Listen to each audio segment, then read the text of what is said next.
Hello everybody, welcome back to our HardReset.Info channel. In today's video, I'll show you how to easily adjust horizontal print position on your Canon TS8351a.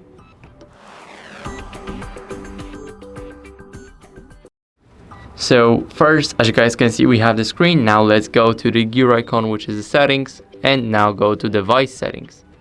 In here, we need to go to print settings, and right at the bottom, we will have the adjust horizontal print position.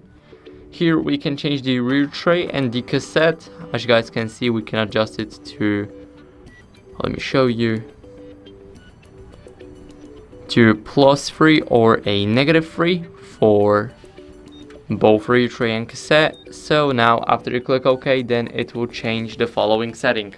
So that's basically it. I hope you enjoyed this video, and if you did, then leave a like, sub, and a comment, and I'll see you in the next one.